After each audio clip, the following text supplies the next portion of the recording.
Oh, hi everyone. How are you? Sorry, it's been a few days since I've recorded.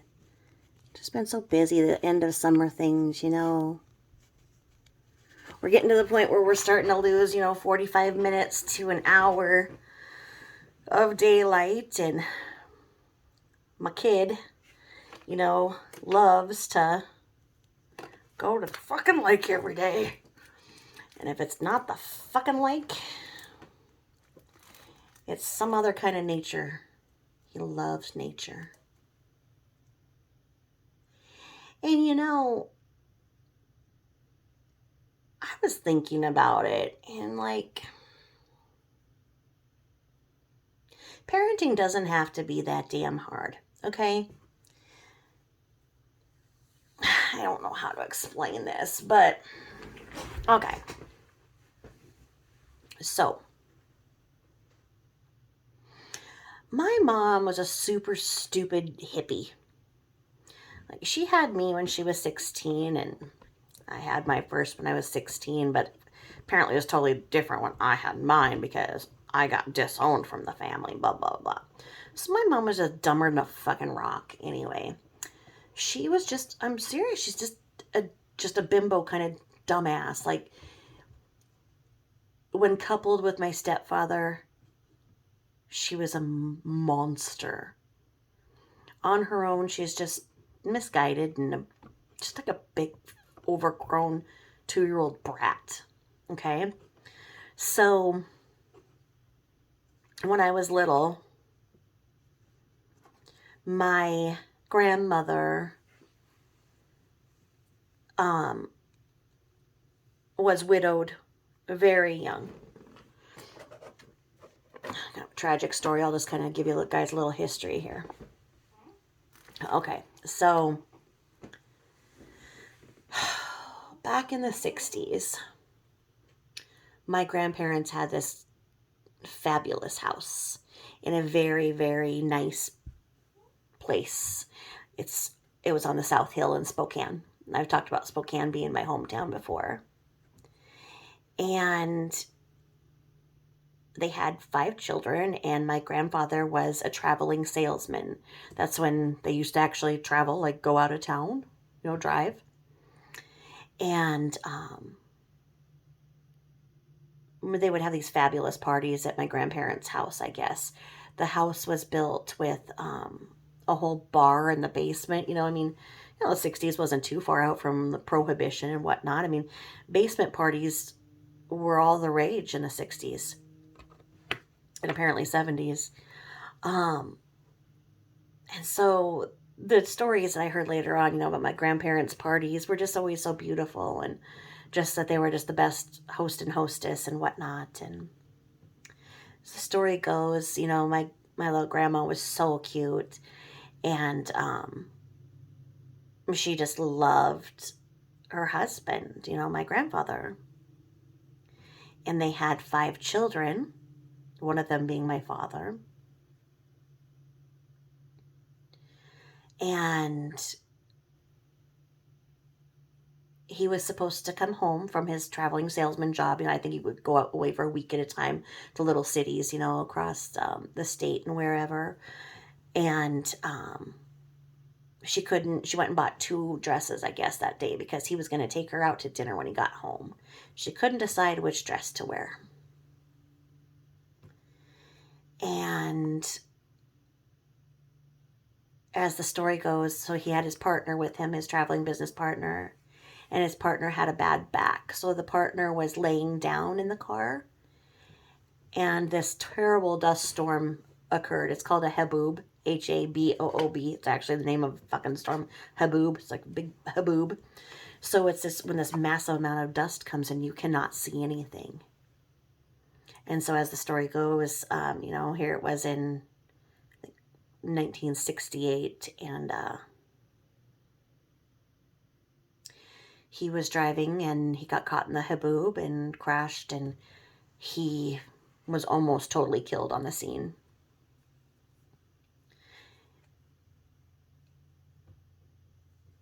His business partner was not harmed because he was laying down.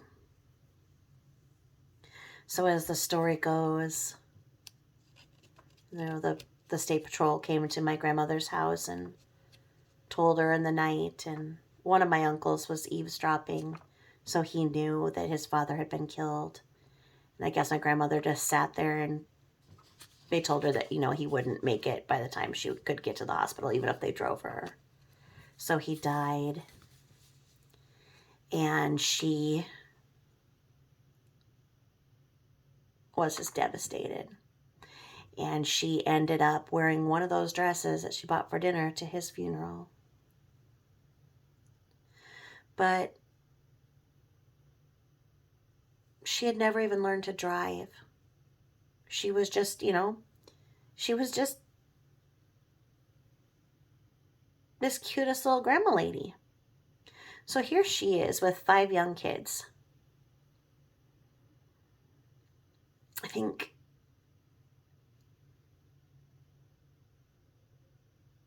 I can't remember all their ages, but anyway, the younger ones were young. She never learned to drive or anything, so she had to put them in the wagon and walk all the way to the grocery store and where she would go, and she didn't have enough money, for her food. And so back then they didn't lock the freaking dumpsters like they do now. And she would go and, she'd buy the groceries she could afford, and then she'd go to the back and get what she could from the dumpsters. And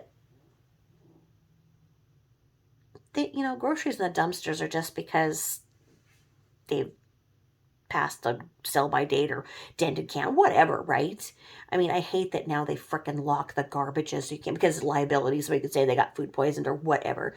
But I'm telling you, I grew up dumpster diving, and I still find the occasional sexy dumpster and have to, do a dive. But anyway, so my grandparents' home was there on the South Hill of Spokane, and she did what she had to. She had no support. She was Scottish and Irish, and my grandfather was Italian. And back then that was called an interracial marriage. And so when my grandmother was at the funeral, my grandfather's mother spit on her across the thing and said this was all her fault, that God had cursed their marriage because they were interracial, and it was his curse, and that's why he was killed in a car accident. And so she had no help, no money from family, nothing, right? Her family, was back east somewhere. She didn't have them to help or anything, and so she did what she could, and raised the kids. And she ended up owning a restaurant with a co-owner and stuff. And so I grew up getting to go to her restaurant and stuff a lot. But she decided that since my father was starting his family, because my father, the hippie, married my mother, the hippie, and they had me. And my dad was 18 and my mom was 16 when she got pregnant, 17 when she had me. So right in that period. And so my grandma thought, you know what? They're starting out. I don't need all this. She wanted to be able to travel half of the time. So she wanted to go down to Tahoe half the time and work with my other uncle, who was a car dealer. He was super smart and out of the Marines. He was in the Vietnam War. But anyway, so she gave my dad the beautiful house. And so I was, I think, 4 when we moved in. And my lazy ass mother, I'm not kidding you, she'd sit there with her big wad of gum and her big bell bottoms, and she'd sit there and she'd say, tell me, go outside and play. And I'm like, I don't want to go outside and play. And she's like, get outside. And so I was like, okay, whatever, And right down the street from our house was this most incredible park, and it's called Manitou Park. And it was created by the creator that made Central Park. And so I would just walk my little happy ass, down 2 blocks and go all over Manitou Park all day until it was dark. And they had like this little cyclone fence that went around the little kiddie pool, so I could go in there and take myself a little swim if I wanted. There was always people feeding the ducks, and back then, we fed them bread, so people always had bread there. We feed the ducks. There's all the duck ponds. There's the Japanese gardens and the greenhouses, and this park went on for miles and miles. And for some reason, I was able to, figure out at the age of 4, almost 5, how to go all over. And back then, there were more social programs. The Parks and Recreation Department was there in the parks, and they would have all these crafts set up on the tables, and you could just go up to them and make crafts. One time they had a hot air balloon there. I went up in the hot air balloon by myself. And there was just fun things, arts and crafts and everything. And then the monkey bars. And a couple of times, I knocked out a tooth or something, and skinned myself up too bad. And I'd want to come home to get some Bactine, I'd knock on the window and she'd be shaking her head like, because she's watching her soap operas. And I'd have to, show her my knocked out tooth or scraped up. And she's like, And then, she'd grab the Bactine and put it on the porch and tell me to go away again. And, it's not ideal. Okay, it's not ideal, but you know what? It was better than being locked in a freaking bedroom. And I look at that and just think, it was the 70s before everybody was so scared of everything, and rightfully so.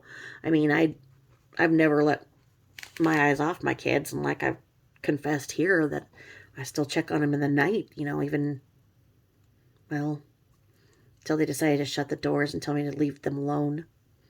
But I just have to always peek on them and make sure they're still breathing. Sorry, it scares the shit out of them sometimes.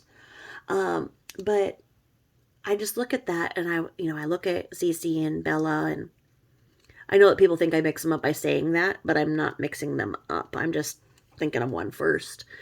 I might have mixed them up with the ages because I have the COVID brain, so I say the wrong things, but I didn't mix them up by saying that. It's just sometimes I think of little Cece first. But I just think of the difference, and, my mom was probably just stuck in some toddler period. I don't know. But that's the way she handled me, she didn't want to be a mom. And so she stuck me outside. And on the days where the weather was really bad, it was really cool because I could explore this cool old house, and like I say, my one uncle had went into the Vietnam War, and, I remember this big scary ass gas mask suit I'd find near his bedroom. And then my other uncles had all these, things that they had, and they had coin collections and whatnot. And then downstairs in the area where the piano and the bar and the pool tables were, and everything all set up from the old parties and stuff, I'd play with my dolls and have them, attend the parties. And there was just endless things for me to discover. And the backyard itself was really cool. And there had been a little pond that I guess had been my grandfather's. And once he died, nobody touched it again. And it was really weird, for me to find these old things. But I just discovered and discovered. And then when I started kindergarten, I look back at it, and, my dumbass mom would not have ever thought of walking with me or, anything. And I look back at how far I had to walk to school as a 5-year-old. But I did it, And when my grandma would come back into town from being in Tahoe, she just got herself a little apartment so that, we could still have the house. But she would take me down to the bigger parks and stuff. And so, like I say, she was widowed with 5 kids and figured out a way to make it. And she didn't lock her kids up. She did everything she could for them. And My mom did it the other way. But, occasionally my mom would, decide that, she'd pack a picnic, and the best she could do was just, drive us to a park, and to a further park where there was a big pool, and we'd take swimming lessons and stuff, and pack a lunch and everything. And then she could just she'd like meet her friends or whatever, and they'd sit at the picnic table, and we weren't allowed to go over and bother them, but we could just go and play. We need to have parks in every city and make them so accessible and beautiful again, because parks are for kids to grow, learn, exercise, for parents to be able to just do this. I mean, parenting isn't for everybody. And if the best you can do is drive them to a park, then do so. Get yourself a book. Let them play. Let them play. As I, went on through my life, and was able to stay home with my three youngest, because they were so close in age, I had a hard time finding good parks like that where we lived. And I found out that it was because of all of the big name builders that come out, that they just make all of these homes, and they say that they'll allow this much space for community parks and whatnot, and pocket parks. Yeah, they leave this little area here with a bench, and they put in this little lame play thing that kids would get bored within 5 minutes. So then kids play in the street, or they don't play at all anymore. So it's kind of ridiculous. And I started getting involved locally, and and really speaking out, and being in politics to that level where it was saying, okay, these big builders need to make a better commitment and show and propose the kind of parks that they're going to create, because this isn't good enough, and kids should not have to be forced to play in the street, etc., etc. So I was just kind of thinking about that, and how I spent my life growing up in parks. And then, like I say, when I was really, really sick,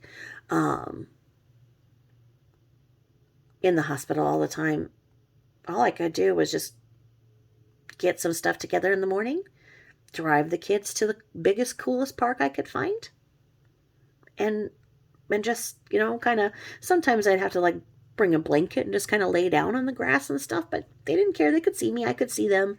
They'd climb, play all day, come sit down, have a snack, whatever. That's all you have to do. All this baby wise and all of its weird rules and everything about all this stuff. No, just take them outside. Take them outside. And don't do what my mom did and lock them out and chew your bubble gum and shake your head like, no, we're not coming in yet. Don't do that. But like I say, it's like sometimes I think these people just overthink things. And I think that SW had that insane need for control of everything, no matter what. And so she was even controlling these weird rules and running her house like a fucking prison. So right now, when the man's sitting in prison, he doesn't know it's any different. He has no desire to come out. He doesn't look unhappy or stressed out about it. From day one, he was like, this is the same living situation I've had for years. I see no difference, other than I don't have to drive to work anymore. I mean, honestly, I don't know what went through that woman's mind. And when I posted, did you guys see my community post I posted yesterday? I posted this yesterday during the day. I'm like having my thoughts, and I'm like, okay, why did she not get prenatal care? What would stop you? Okay, yeah, you can have the theory that it's because she was taking narcotics for maybe the neck pain or whatever, and was continuing to or whatever. That's not good enough. That's not good enough. I'm like, how did she have the due date if she didn't have any prenatal care? How did she do that? Well, okay, I guess if you're smart enough and you go into Google, well, they didn't really have, I guess, 2018 Google, going and finding a conception chart online. Okay, I guess you could.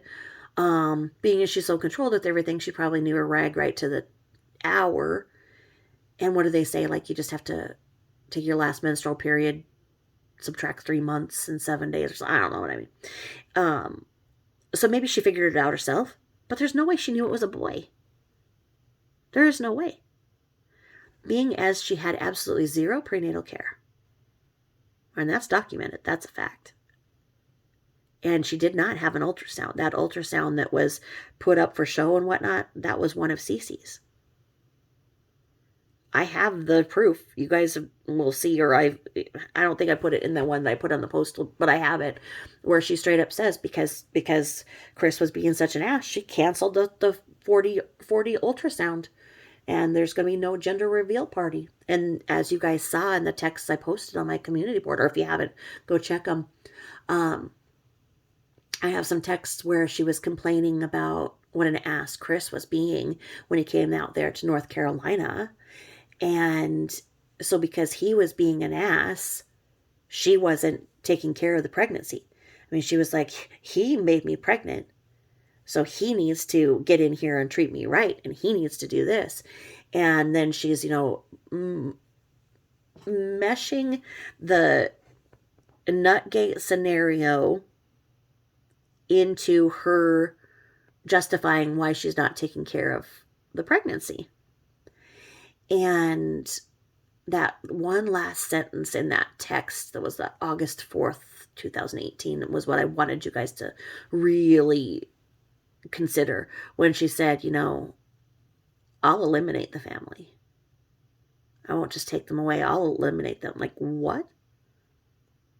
Where is a good defense attorney? Okay? Where is a good defense attorney to have looked at this stuff?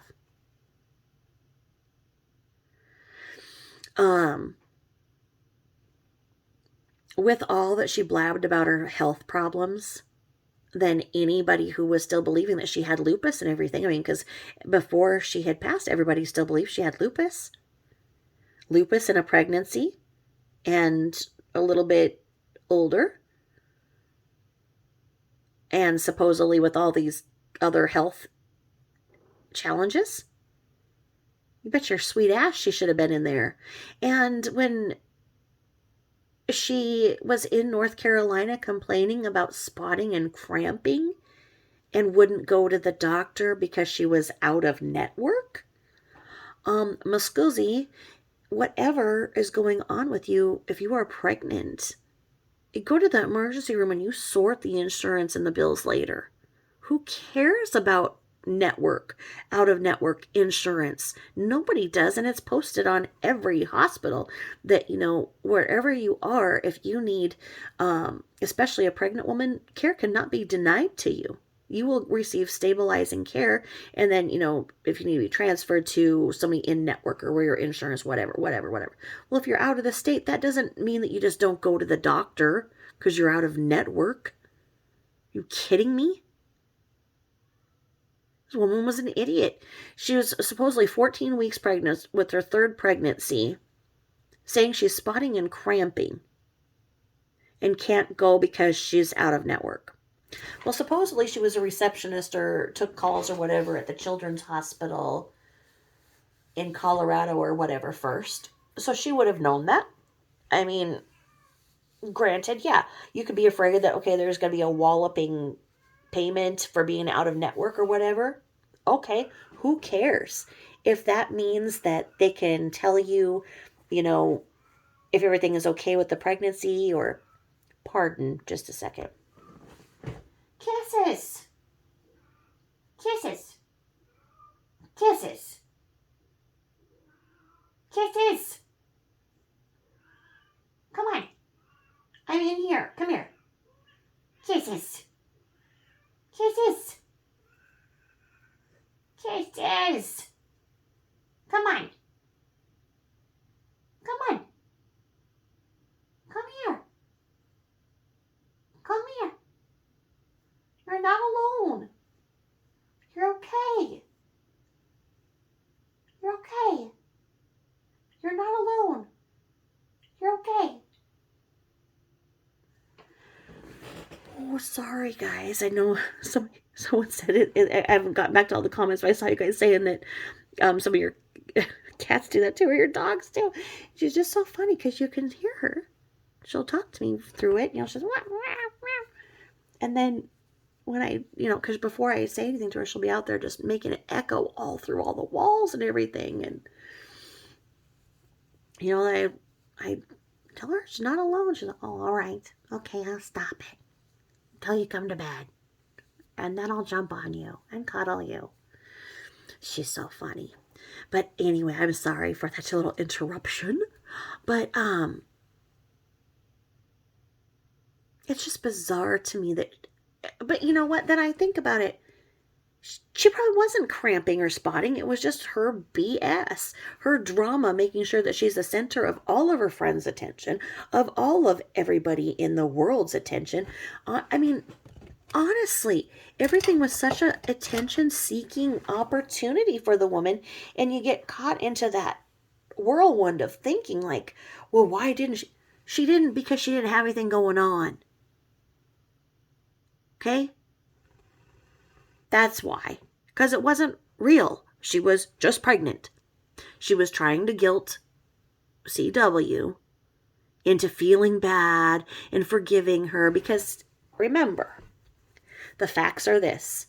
She went to North Carolina, took the girls because they were separating. Whatever transpired, whether or not he got the money out of his retirement fund, that $10,000 no one can find, whether or not that was given to her to fly back and forth with her dad to North Carolina and have spending money while she was there or whatever, it was common knowledge that she was separated. Once again, channel WRAL, Colorado, no, WRAL in North Carolina did the story of how they have a local story that has a connection to Colorado. Sorry, I misspoke there. They interviewed Shanann's mom's co-workers at the salon Shanann's mom worked at. They openly talked about, she was down here, she was getting separated from Chris, and Chris, he was acting real shady and weird, and, you just couldn't even look at him. I mean, he's real weird, and you're going, okay, so you focus on, the way he was acting. Because when all of those news reports were coming back, all of us were hypnotized into believing the rhetoric. So all we heard at that time was he was acting real weird. Our ears and minds couldn't hear they were separated. They were separated. She was out there with the girls because she had just separated with them. Now, when you go back and you find out that it is theorized that the baby she's carrying was not hers. In fact, it was another man named Chris's. So it was Chris's baby, blah, blah, blah, blah. It is theorized that she went out there to try and make a go of it with him. And because he's married, he said no. Okay? So at some point, Chris flew from Colorado to North Carolina. I think that was in week 5 of the 6 weeks she was gone. And she's writing to her friends nonstop about how weird he is being and he doesn't get it. And he won't even touch her ass or won't give her sex or whatever. And they're like, well, why don't you have the grandparents just watch that? And she's like, we are alone. The kids are being watched. And he won't even grab my ass or anything. And she's like, fine then, all this stuff. And she's like, I'm so horny and he won't fuck me, blah, blah, blah, blah, blah. And their friends are like, well, why don't you go make a move? And she's like, I took a shower. He knows that means I want sex. Like, yesterday when I got out of the bath, I was like laughing. I'm like, okay, because I took a bath, I was supposed to be like, okay, fuck me now. Okay, I bathed, so now that is a symbol that you need to fuck me. Like, what the fuck? Why don't you go and initiate something? Why don't you go over and sit and talk tenderly? You don't just be like, okay, I showered. Well, he knows that means that I need sex. When you separated with him, we don't know what caused her to move. I mean, I don't think that she said, hey, I haven't been making the house payment or the HOA payment or anything like that in about 5 months. So, I've been basically, just using your salary to buy our vacations because you see, if I pay this much to this MLM and I do this and this and this, and then we qualify for these vacations. And yeah, all we have to do is pay the airfare and all of that, but you know what? We're able to go on these vacations, and the vacations and the fun and the lifestyle is kind of what I'm after. Yeah, I don't think that she mentioned that part. Because you see, it was just supposed to be all about Chris. And Chris was supposed to forgive her because she changed her mind. That she moved out to North Carolina with the girls. And she had plan A. She was hell-bent on going out there because the truth of the matter is that house was going to be in foreclosure. Any day that house was going to have a sheriff arrive for a different reason, put a sign on the door, and tell them to get the fuck out. Okay? The house was going to go in foreclosure. How was Lil Miss, MLM, top seller that everybody's looking up to, who was on the social media all the time, talking about how wonderful her life is because she sells this product? If that house one day had this yellow sign and they were homeless, well, what was she going to say? Was she going to blame it on him and say that he hadn't been making the house payments and she was just keeping all the MLM money to herself? And then no one was going to believe that he did that? And then what about the Lexus that she supposedly was earning from her selling that was actually in his name? Yeah, she signed him up to sell under her. She broke major rules. She signed up her family and him, so she was having her in-laws pay, what, $150, $250 each month, and then having to pay her husband's minimum sales balance as well. So was she buying enough to buy vacations and to buy the car payment? So do you put $5,000 in and then you get $800 back and the credit to go on this vacation?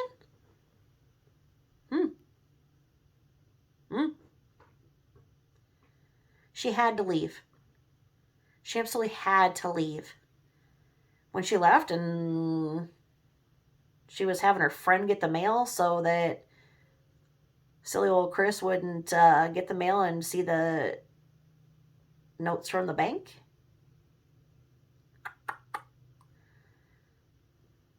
Yeah. How about that? Well, when she got out there,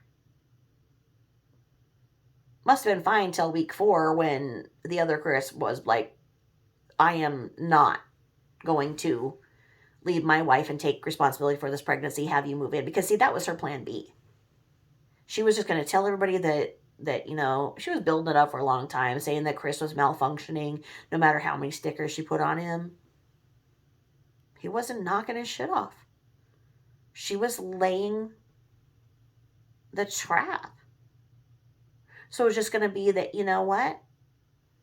She went out there and wanted to go live with her parents because he was just so terrible to her. And what do you know? The guy that she always hung around with when she went on those vacations, when Chris wasn't around, and wore that leopard dress.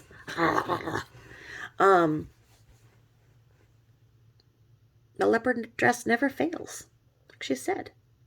So she thought in her mind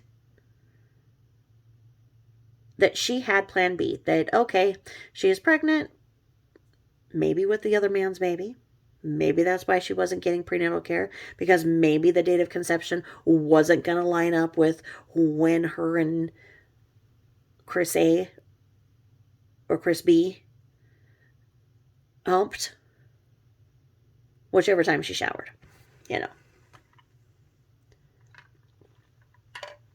So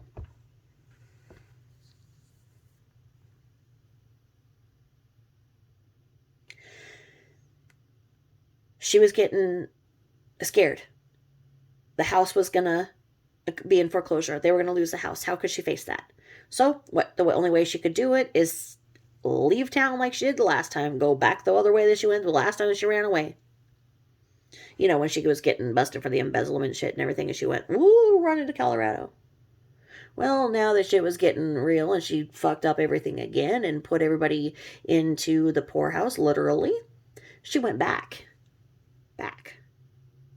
And she had it all planned out. She was going to go and tell that man that, you know what, she's pregnant with his baby. And they really love each other. Remember that night with the leopard dress and how hot that sex was? Yeah, she took a shower.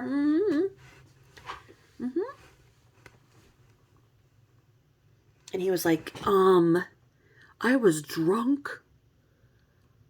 You came on to me. I love my wife. I can't afford a divorce. Fuck off. You were a fling. You were a piece of ass. You're not wife material. Bitch. And she went back and was like, wait a minute. You're supposed to do what I say because the other Chris does what I say. God damn you. Let me get a sticker to put on you. Oh, you already have your own stickers. Huh? Then what? What's she going to do? Huh? Well, she's got to go back. Make the other Chris come back. Tell the other Chris that, okay, she's forgiven him. Okay? I've forgiven you, okay, Chris? So you need to come here and fly us back because I've got to go on another MLM weekend with the girls, okay? So you need to fly here, okay, right away. And as soon as he gets there, he's been having, according to him, he's been having not just one, but several 3-ways. He's been involved in several daisy chains. Okay? He has been getting everything. And lo and behold, in the 5 weeks she was gone, he grew his balls back too. And so then with the balls back and the dick, all kinds of serviced. That man bucked up to her and was like, no. He saw that she took a shower and he did not act accordingly. No, he just laid down on the couch like she said. Just telling her, so she's over there texting furiously with her friends that, he's not fucking me. I took a shower. That's fine. If he's not going to support me in this pregnancy, you know what? Yeah, okay, so I'm a little fat. Well, he's the one who got me pregnant. And you know what? I gain weight when I'm pregnant. So you know what? If he's not going to do this, I'm not going to have this baby. Fuck this. Fuck them kids. I'm not going to have this baby then. You know what? In fact, I'm going to cancel the 4D ultrasound. I'm not going to have a gender reveal party. Oh, there's another cramp right there. Oh, I'm cramping and bleeding. Oh, it's all his fault. The fuck, you dumb bitch. How old are you? Knock it the fuck off. Stand up. Pull up your big girl panties. You want to fucking play these games? Don't. Okay? Don't. Just knock it off. You probably screwed somebody other than him, and you're probably carrying somebody else's baby. And it's been questioned about the paternity of at least one of your other girls. Okay? So grow the fuck up and stop playing the games. That's it. Life doesn't have to be that complicated. Parenting doesn't have to be that complicated. She was probably all kinds of pissy because she had to, I think, share a room with her girls and stuff. And her parents' house didn't have locks all over, so she couldn't go around like a frickin' janitor with all of the keys, locking the kids up, flowers in the attic style. I think that their grandparents, the Roos, wouldn't have allowed that in their home. I think that the Roos were allowing the kids to see sunshine, play in the dirt. Like I say, in my childhood, I'd sit out there forever and make mud pies. hmm I had all day. I had all day, every day, to go and play outside. That's what I did. That's what you're supposed to do. You're supposed to have an adult supervising, but you know what? I didn't, but you know. Anyway, so what I'm saying is, you know what? So I had a real stupid mom. We've established that. She knows she's a dumbass. I didn't talk to her for like 10 years straight at one point. But I think it took her, I think just 5 years ago, she admitted she was a real dumbass, and she was real sorry for being such a mean and dumb mom. I'm like, oh, all right. Well, it happens. So anyway, this one book that I just love, What to Expect When You're Expecting. Oh, I've got to get it better set up here. But you guys all know it's What to Expect When You're Expecting book, right? I love this book. And it keeps getting revised. They find more and more material in it, and they add to it, and I love it. And so, What to Expect When You're Expecting by Heidi Murkoff, Arlene Eisenberg, and Sandy Hathaway. And this is the new 3rd edition, completely revised and updated. And I was looking in it, and it talks about stress on page 126. And it is just about, look, if you're so stressed, you've got to get away from whatever's stressing you out temporarily. Maybe she read this, took a trip to North Carolina, okay? But it's like, you know what? Just figure out whatever you can do to get away from the stress, because your baby doesn't need the stress, okay? It talks about the importance of relaxation, and it talks about really taking care of you, because in that first trimester you're so tired and everything. Now on page 131 it says, call your practitioner the same day or the next morning if it's the middle of the night if you have severe lower abdominal pain on one or both sides that doesn't subside, any vaginal spotting, though slight staining a week to 10 days after conception, or light pink spotting after intercourse in late pregnancy is not cause for concern. Bleeding from nipples or rectum, or blood in your urine, swelling, puffiness, severe headache that persists for more than 2 or 3 hours. She definitely was complaining about the headaches, but she had the history of the migraine, so I'm not that concerned. But like I say, it's just, with it being in the 3rd pregnancy, she would know those kinds of signs to watch out for, and really just go and get them checked out. And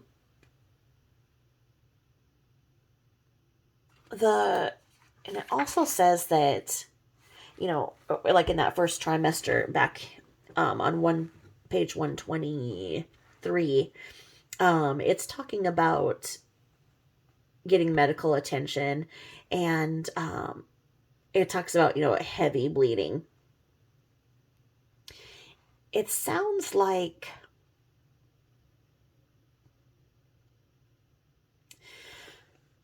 they're saying that if you don't have bleeding with the cramping, it basically doesn't happen. It's not acting like it happens. So that's why, it says here to call your practitioner immediately, just in case, when you experience bleeding with cramps or pain in the center of your lower abdomen. Severe pain and tenderness on one side could be triggered by an ectopic pregnancy. And that's, kind of what I was thinking when she was saying, the cramping and spotting. I was like, you know what? She needs to make sure this isn't an ectopic pregnancy. What the fuck is she thinking? But those usually rupture around 8 weeks. So the fact she was 14 would have been highly unlikely. It says when the pain is severe, continues for more than 1 day, even if it isn't accompanied by staining or bleeding, you want to call the practitioner just in case. especially if there was any history of miscarriage, which we don't know, for sure if she had any or not. But I mean, it says when not to worry if you have mild cramps or achiness, because that's um, the possible stretching of the ligaments supporting the uterus, unless cramping is severe, constant, or accompanied by bleeding. There's no need to worry. Um, I mean, that that seemed, more like towards the, mid to later part of the pregnancy, I just remember. But definitely making the first appointment over here on page 7 in this book here, What to Expect When You're Expecting. It definitely says that, once you have found out that you are pregnant, you want to get in as soon as you can. So you get that positive pregnancy test. Call up and say, hey, I need to make an appointment. I am pregnant. And it goes on to say that, some offices are very busy and it takes a while to schedule. Some want you to come in right away. It just kind of depends on what their policy is. But I can tell you that, okay, if she didn't actually have lupus, which her provider would know she actually didn't have lupus, so we have to go out of that line of thinking. So, okay, well, did she actually have any healthcare problems? We don't know. Why did neighbor Nate say that she had diabetes? That makes 0 sense. She didn't have juvenile diabetes, would have known about it. Type 2 diabetes happens, from obesity and can happen in pregnancy, but it's later in pregnancy. It's not anything that would have shown up. And she couldn't have gotten diagnosed with gestational diabetes if she had not yet went to the doctor. Why did he say that? Didn't NA say it as well? That's really curious to me. And diabetes without any blood glucose monitors or anything, right? Huh. I mean, like I say, I think, oh gosh, why didn't she? Because, and they're like, that's because it isn't true. So then she's supposedly having all this and she's feeling like shit and all this and blah, blah, blah, blah, when she's in North Carolina. And because of this, she's not going to do this. And because of this, and we've seen the proof that she straight up said to her friends, if he doesn't do this, she's going to abort. She does not want this pregnancy. She's going to get rid of it. She said that. Those are proven screenshots. That is proven. It's in the Discovery, I believe. Is that where they originated from? I mean, I have them somewhere. I just am trying to remember where they originated from, but I think those are in the Discovery, right? So, I just want to make it very clear. Please, if anybody is having any question about what is normal and not normal, call your primary care provider. Call Planned Parenthood. If you don't have insurance, it is not a concern. If you are a pregnant woman, there is special policies in place for you. All you have to do is go to your county service center. Like in my area, they would call it DSHS. So, the old term, welfare office. Or Planned Parenthood in your area, make a call. If they tell you to go to the emergency room, go to the emergency room. There is nothing that is going to come out of that isn't going to be worth it. Your life is worth it, and the baby that you're carrying is worth it as well. Miscarriages can be very dangerous, especially if there's anything retained. An ectopic pregnancy, where the pregnancy is growing outside of the uterus and in one of your tubes, needs to be discovered, or you can lose that entire tube. And you can even lose your own life. This is not anything to mess around with if you're actually cramping and bleeding. And that's why I work to get the truth out on this, because some of the things in which she was saying are very dangerous. And when people, say they want to be just like her and they remember what she said, they might be thinking, well, she didn't go. It doesn't happen to her. Well, she was out of network, so that was bullshit, like I say. Now, let's say that she was, definitely separating from Chris and decided she was going to be separating from Chris, but she was having these problems with this pregnancy, and she went to the emergency room. And, they would have treated her, stabilized her, whatever, maybe given her an ultrasound that night to see what's going on, blah, blah, blah. They would have talked to her about the insurance, and she would have given them the insurance that she has through her husband's employer. Okay? Whether it's out of network or not.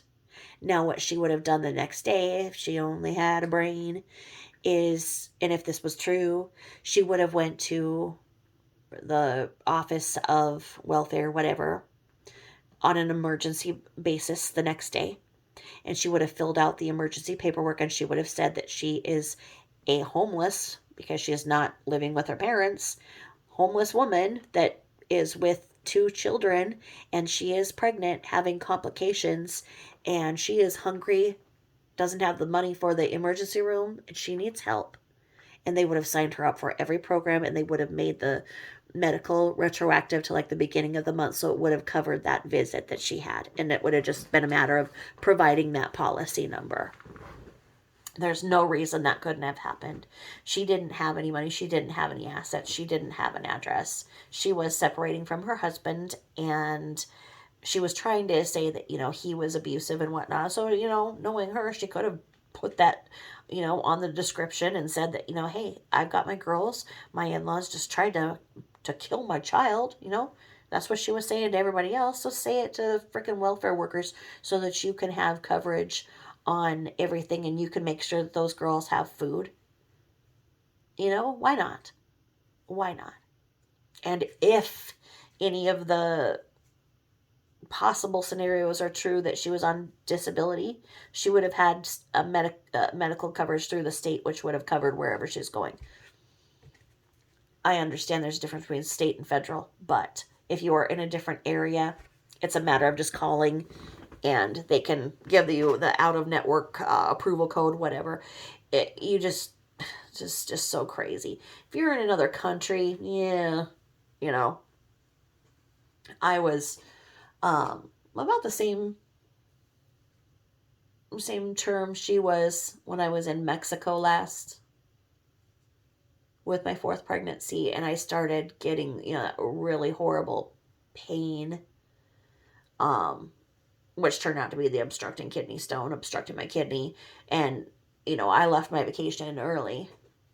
I got on a plane and got the hell back to the States that afternoon. I just was not gonna, have something go on and be in Mexico. Was in the hospital the next day,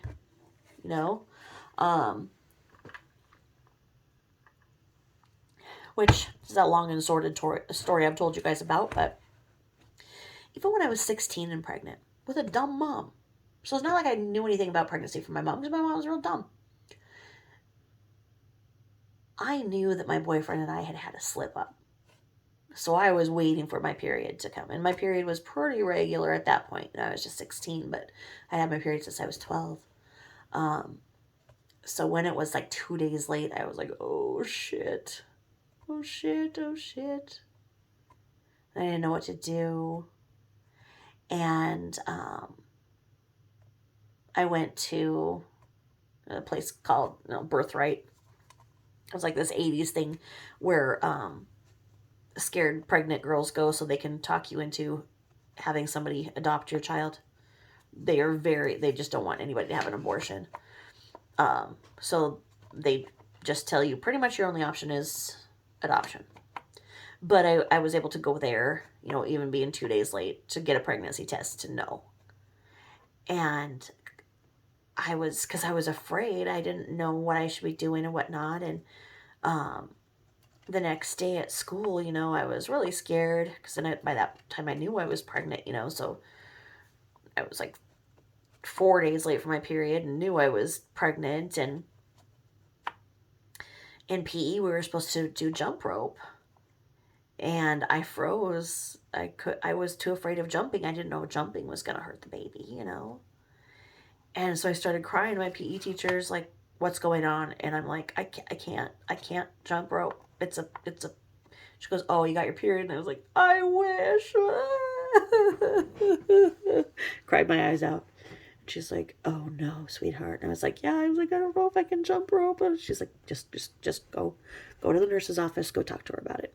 Go get a note, and we'll figure out what you can and can't do. And of course, it's like probably jumping rope would have been fine. But, how did I have the brains to figure that out at 16 when this woman couldn't figure out? Oh my God, there I go. See, that's the thing is I try to justify what she's fucking saying. And then I have to remember, she probably really wasn't cramping. She probably really wasn't. That's why she was saying that. See, this is what my mind does. I go down to all these things, and so why? And I'm like, she's saying she was lying. She was just flat out lying. She knew. She knew. She knew. She knew she didn't have lupus. She knew she wasn't high risk. She knew it was another man's baby. She had to skew the dates. Oh my God.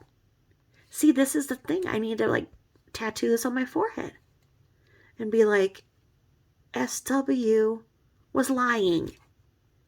Because you see her in those pictures that weekend. So here she is telling all of her friends, oh, I'm so horny. Oh, I'm so horny. Oh, me love you long time. Oh, me so horny. Oh, sorry, I mean she's like, I'm so horny.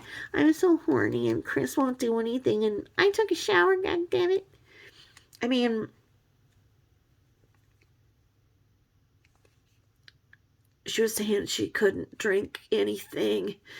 She couldn't handle any fluids, nothing. And I think that's when he admits to putting the Oxy in her smoothie. And I think that happened in North Carolina, right? I mean, he was probably just like, well, is that when he said he fantasized about strangling her then? I mean, honestly, it's like sometimes when you think about this, the manipulation and the lies this woman did, you just kind of see how, it's like, did the man snap? Because I don't know that I wouldn't have. You know what I mean?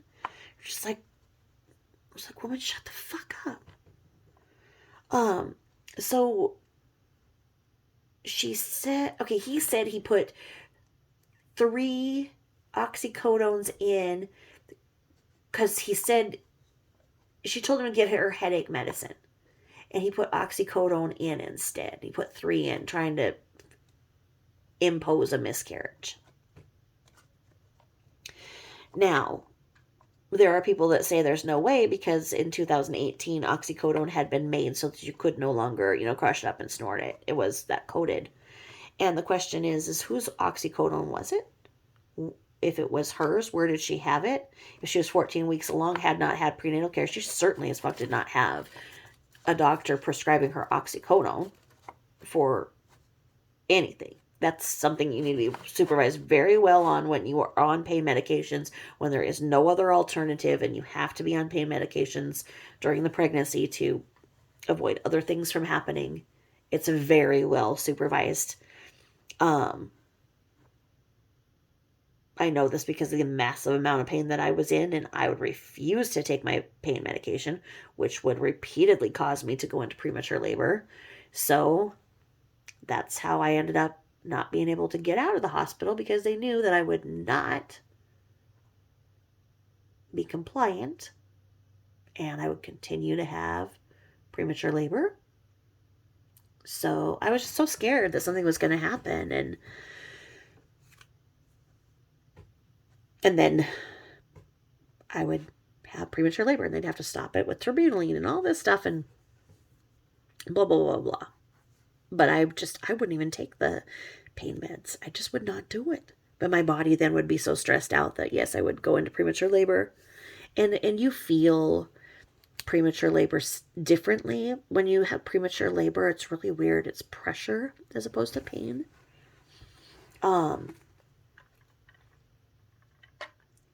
So when she was describing the cramping, okay, you know what? See, I just smacked my head. You know that old commercial is like, I could have had a V8. It's like that. Like, smack your head. It's like, okay, she was not actually fucking cramping. Maybe she hadn't pooped in 15 days. Maybe that log was trying to come down there, the big logram. I mean, why had she not pooped in 15 days if she was, well, maybe she was taking oxycodone all the time. So maybe the 3 oxys didn't even affect her because she was taking more. I don't know.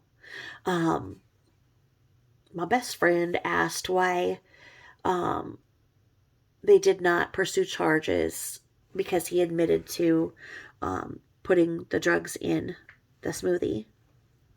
And there was a time when I was wondering the same thing, and basically through looking at it, number one, people don't believe that he tells the truth on anything.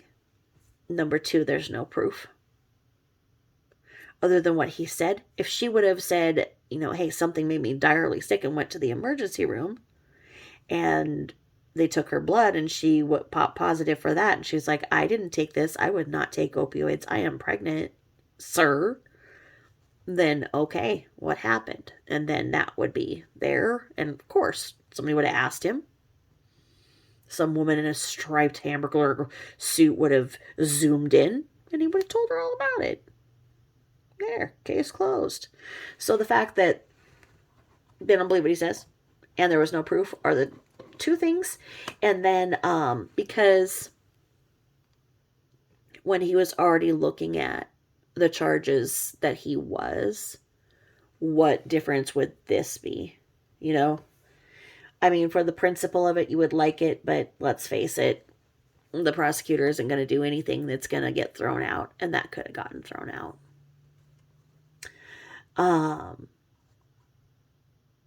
So I don't know.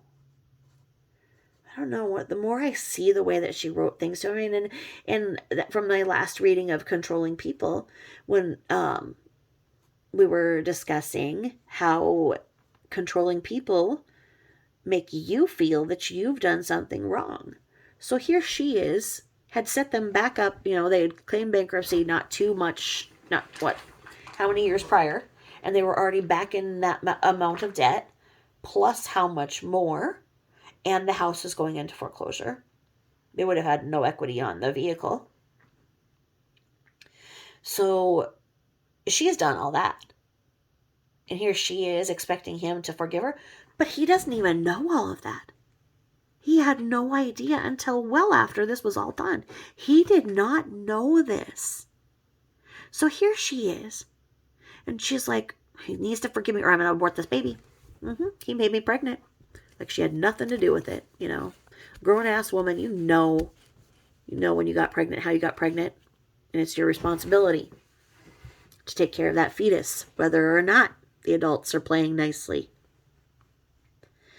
You don't feel you can handle that child, and you do give it up for adoption. Okay? You don't sit there and let a fetus starve. Not nourish yourself because the person you're trying to control isn't being controlled right, and they grew their balls back. So she buys on that book. I mean, rather than talking about the actual issues, she buys on the book, and she bought herself a copy. So they each had a copy of this book that was going to say that Chris had to forgive her. Okay? And we know that he was malfunctioning so bad, he took one look at that book and chucked it in the garbage. That's how big his balls had grown in just 5 weeks. Oh, man. And then, okay, so enough on that case for, you know what? Yeah. I want to talk about some other things. Do you mind? We'll do a reading and more psychology on the Watts Island. Oh, shit, I forgot my disclaimer. Hey, whatever I'm talking about, y'all, it is my opinions. This channel is for educational and entertainment purposes only. I am not a therapist. Do not say that I am a therapist in any way, shape, or form when I do talk about psychology. It is saying that these symptoms may be a symptom of. So, if I'm talking about people, it is because they are indeed public figures, and as such, they have made themselves available to scrutiny. Please like and subscribe. I am almost to 600 subs. We almost have 600 people on the same page here with elevated thinking. I am astounded and overwhelmed and so thankful. And although my rotator cuff full thickness tear hurts so damn bad, even if I try to type, it hurts. So sometimes I'm trying to type back to your responses and I just can't, or I just can't. I read what you guys are writing and I get tears of thankfulness and gratitude. You guys are so amazing to me. And I love you all. And I am humbled by the kindness. You guys have no idea. I mean, well, to switch gears here. When I was back in true crime years ago, I was able to use my full name. Why wouldn't I? Right? And as I am from Washington State, the case of Kyron Horman just devastated me. My sons were about the same age as him, into the same things. And that case, I would stay up nights and nights and nights online just trying to figure everything out. And the people who were the trolls, really, the trolls around it were just something else. I mean, that it's a whole nother case in all of the people involved. And if you haven't heard of Kyron Horman, I'm going to put an age progressed picture of him on my community page. And I think I'll put a link in too to just give you the brief facts of the case. It's a really, really interesting one if you haven't read it. Rebecca Morris wrote a good book about Kyron, Little Boy Lost. I think there's 3 books on Kyron that I had read. So the way that this all went down, oh my gosh, poor Kyron. This little sweetie was caught up in the same kind of stuff that Lil Bella and Cece were, because the adults in his life were very shady. Very shady. Oh, I think I misspoke. I think Rebecca's book is Love You Forever. Yeah, that's hers. That's right. So it was back on June 4th. I think, yeah, June 4th, 2010. Little Kyron Horman was 7 years old at the time. And let's see. How old does that make him now? It makes him 19. Wow. Okay.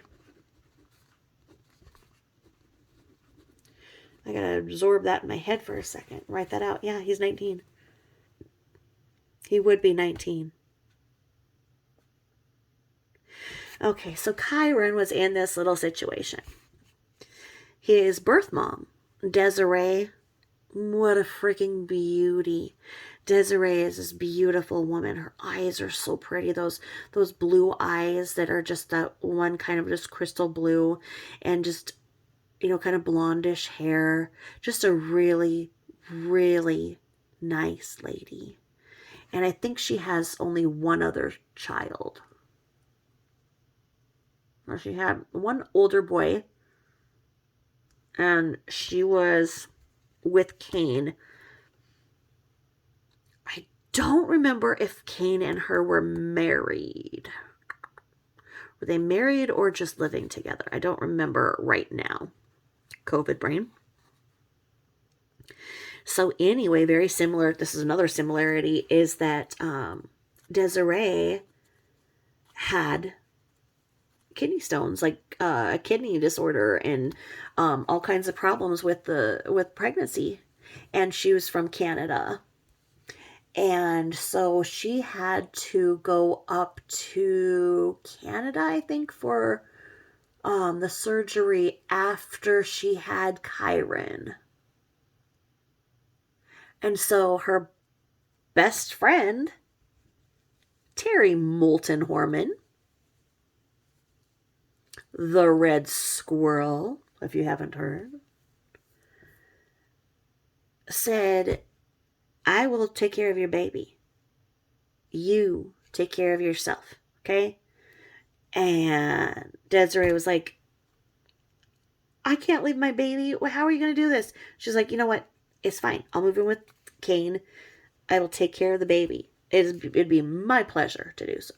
Okay? Didn't Terry have an older son too? Like I say, I think each one has an older son. Or is it just Desiree that has one? I can't remember on that part. So you can see this COVID brain. I remember lots of things, but then there's other things that are just... So anywho, she's like, Terry, I can't have you do this for me. And she's like, Desiree, trust me. Okay? So anyway, Kane is the man in all of this, or whatever he is, and so he's got his wife up getting surgery to correct her kidney, and he's got this woman in this home taking care of their newborn. Not there, but so Kane and Desiree's baby. Terry's there taking care of the baby. And in order to properly thank her, Kane started giving her some dick. I mean, what a man. What a man, what a man, what a man. So Kane started screwing Terry. And Desiree finds out. And she's like, what the fuck? Okay.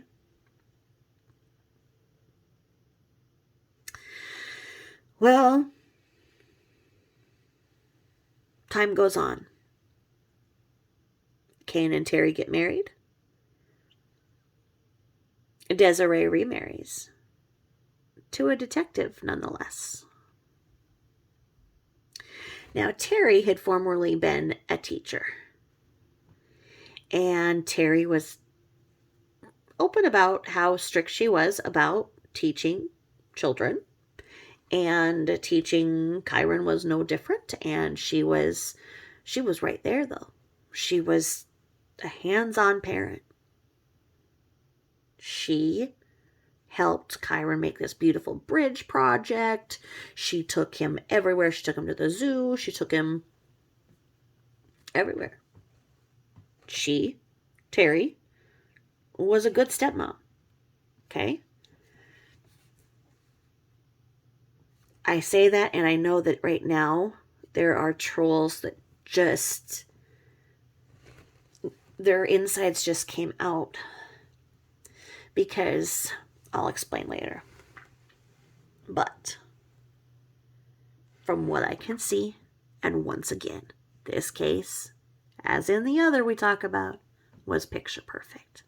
Okay? You got this little boy. You got this little boy with glasses and the cutest little smile you ever saw. And he loved tree frogs. Oh, did he love tree frogs. So, for his science fair project, Terry, who worked so hard with him because she was once a teacher and she wanted details, and to make the best project ever. And so she helped him make this really cool tree frog exhibit. Okay? That tree frog exhibit has been seen across the world. And so Kyron's standing there so happy with that big old smile next to his science fair exhibit for tree frogs. Yeah, you know that picture you see? That was taken the night before. They had a preview night for the science fair. Okay? So everybody thinks that that's proof that he was there at the science fair. because there's a picture of him, right? At the science fair that day. No, my friends. That was from the night before. So, the way that the story goes is that Terry, Red Squirrel, was taking Kane's white truck to drop off Kyron, because they had to have the truck because of this big ass tree frog exhibit, right? That they've been hauling around. So in this situation, Kane and Terry had a little baby named Kitty. And I think she was just like 6 months old or something when she's 6 to 8 months old. Not a year. But anyway, Terry had been up all night because Kitty was crying all night. And so Terry dropped off Kyron at Skyline Elementary in Oregon. Multnomah County. Can't remember the city off my hand. But I remember all that. So June 4th, 2010, Skyline Elementary, Multnomah County, Skyline Elementary. The way that it goes is that Terry says she dropped him off. Okay? When I think of somebody dropping off somebody at school, that means they get out of the vehicle and they go in. You know, you drop them off, parent drop off. Others believe that she came in and was with him at the science fair. And that's all kind of back and forth, because I think that the exhibits were there to stay overnight. So she had taken the truck because they'd brought it there the night before, still in there. Kitty's car seat was still in the vehicle, whatever. So supposedly she dropped Kyron off school.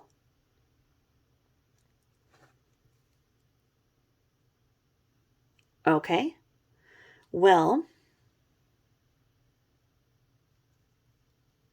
maybe not. Maybe Terry had said that Kyron wouldn't be at school that day because he had a doctor's appointment. Maybe not. Because it doesn't make sense that there was not an absence call.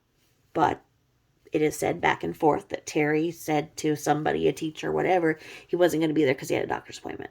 That's one of the things that floats around back and forth.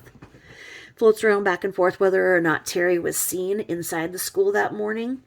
All kinds of different theories. Nonetheless, Terry and Kane were waiting for Kyron to get off the bus that day. He never came home. Terry had went to the dry cleaners after she dropped off Kyron.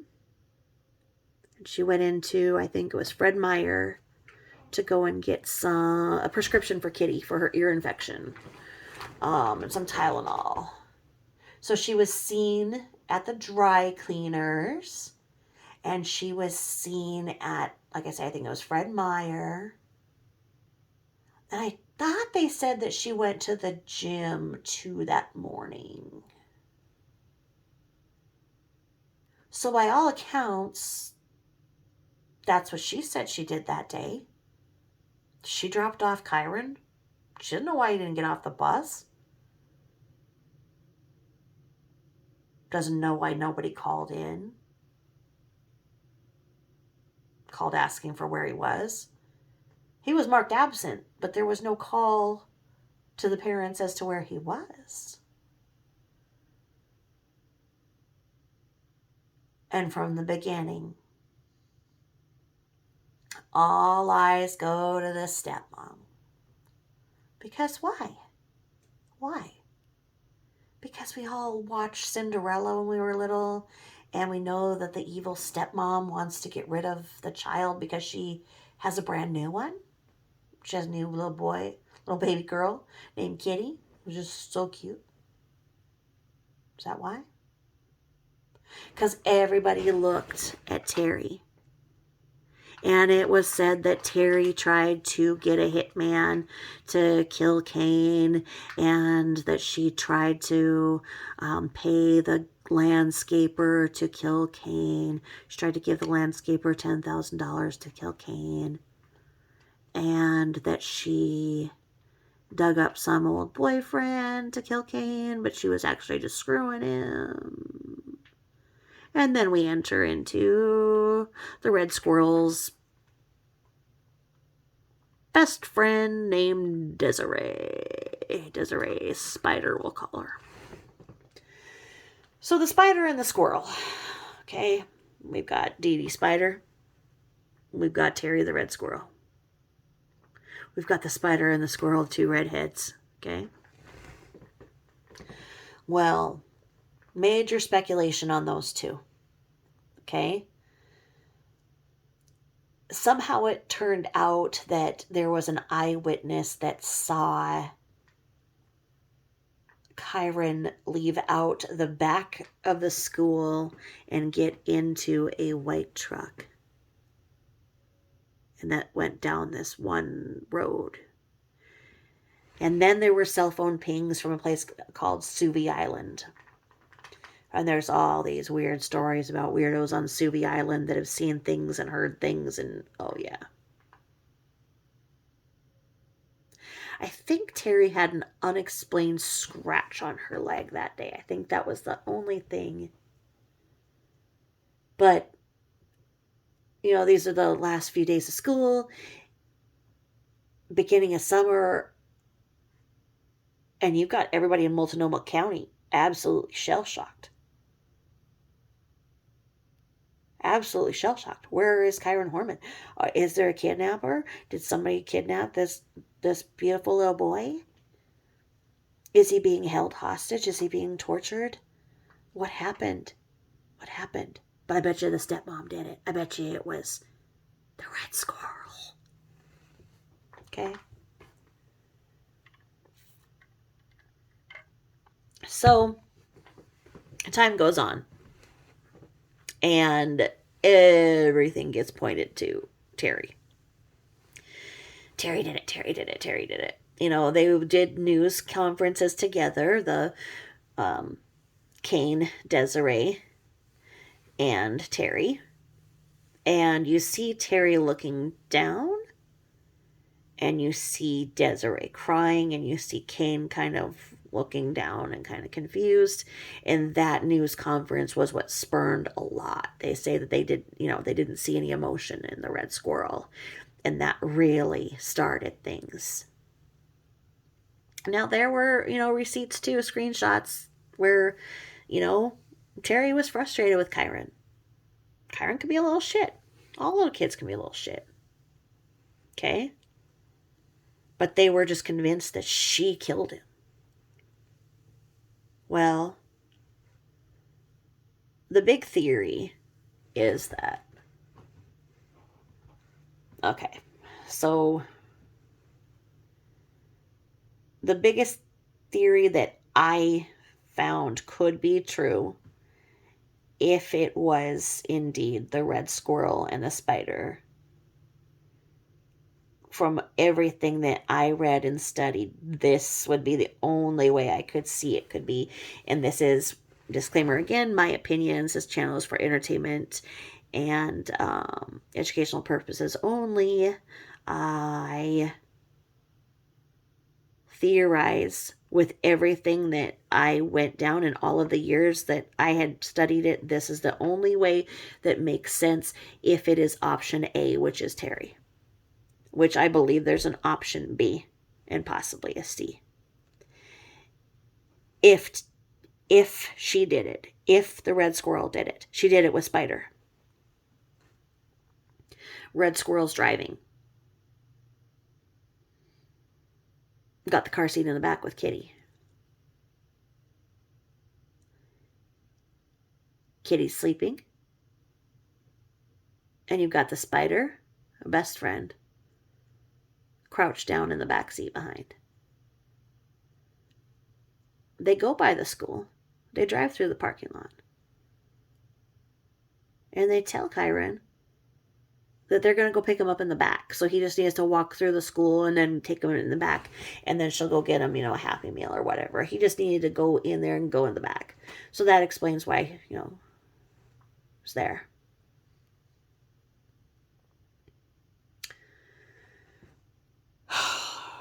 Trigger warning, if you are a person who gets freaked out, doesn't want to have nightmares about Kyron Horman, dip out now. I'll give you time. The leading theory is that from here, Kyron got back in the car from going inside the school, so he was seen, comes out the back as told, bribed with a Happy Meal. He gets in the car, and Dee Dee is behind, and she unalives him with like the strap of a book, backpack, strap, something like that. She is in the back seat of that truck, hunched down so no one sees second adult. Red Squirrel continues to drive, and she drives over to Suvie Island. Okay.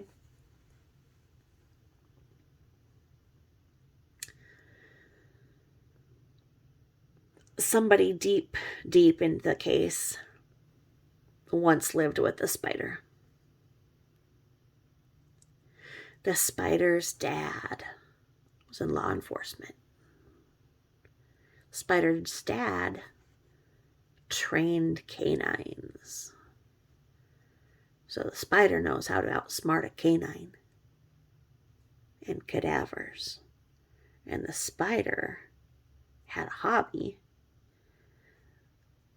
of creating flies that could eat meat. Okay. Big old flies. Meat-eating flies. And the knowledge of all things. How to outsmart a canine. So you see the spider takes her flies. She's got a little container of them. And they have a pre-planned place. They have a tree stump. People go through forests. They look up trees. They look around trees, but they never look inside. Suvie Island is covered. It's like a rainforest. And it's covered in all things green and trees and old growth trees and trees that have fallen. And a lot of those old hollow trees are fallen and they're hollow inside. So my theory is combined with everything I've read over the years, and I put this part together with all of the other people that were deeply involved, and I believe that they unalived him and they put him inside of an old growth tree stump. The spider, dumped her attack flies that could get rid of a cadaver a little quicker. And they put a bunch of old leaves and whatnot in and around the top of the old growth tree where people don't look. They look all around, they look whatever.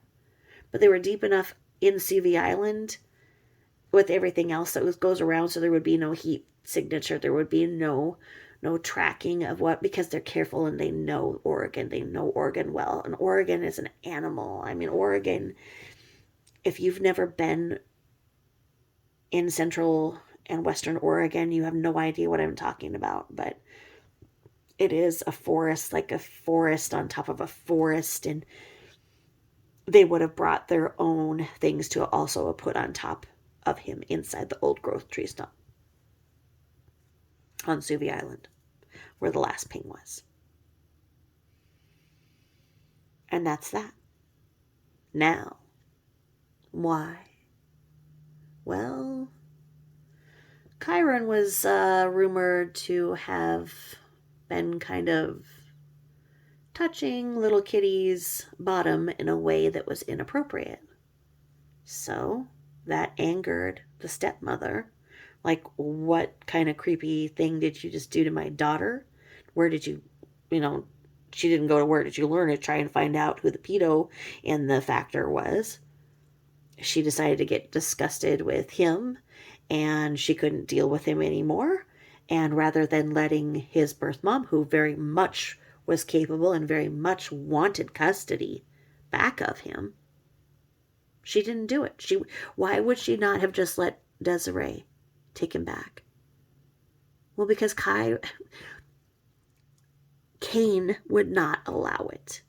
That was Cain's son, and Kyron was going to live with Cain. It did not matter about Kyron's happiness. It was about Cain and Cain only. And Cain has a big old ego. And there is a whole big old rabbit hole you can find with that man. They never looked at him, not once. They see him as this dad who's just maybe a little bit aloof and whatnot. Oh, no. No. You go down the rabbit hole of Kyron Horman, you will find all kinds of weird things with where he worked, with his IT, with his computer knowledge and everything, and all that is in all of that, and the supposed sex clubs and BDSM and weird things. Oh, yeah. You've got Cain in there with a frickin' whole ass leather suit and ball gag. Deep, dark things. Okay, that's when you start going down the rabbit hole of that. He's not just this little man who's just aloof. And you know, his life was the gym, and he was rumored to be on steroids. Very much so. He was even rumored at one point to be selling them. The gym that he was in all the time. Oh my gosh, and as long as I'm talking about it, go and look up the Red Squirrel. What a smoke show. That woman, she was into female bodybuilding, and if you look up Terry Moulton Horman bodybuilding, holy crap. Okay. Wow. Wowza. She was incredible looking.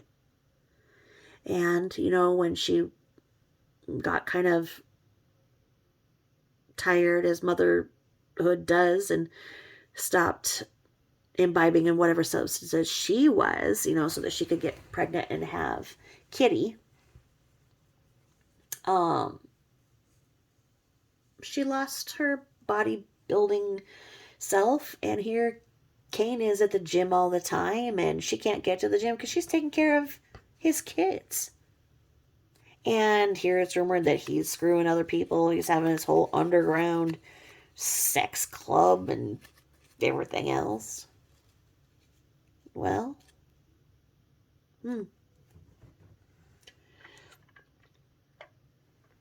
Option 2 goes right there. It goes, okay, what was going on? How many drugs were being dealt at the club? What about who was coming in and out of that house with whatever the kind of weird-ass sex things were going on, huh? But bottom line, if Kyron touched Kitty like that, where'd she learn it? Well, I don't know. It turns out that Cain's father and Cain's brother are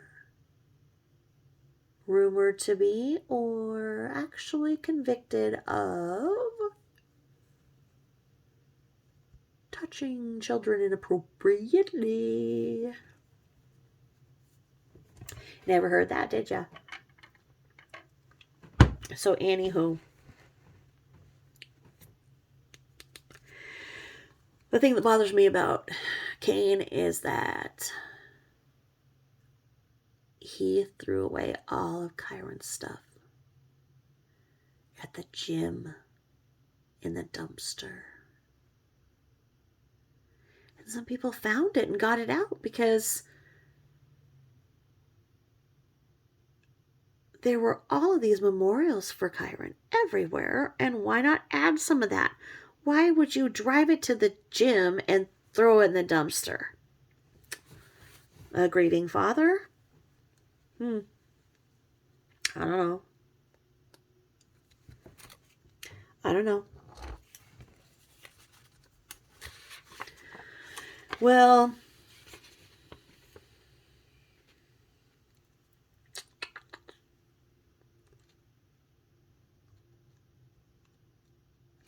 you just wonder.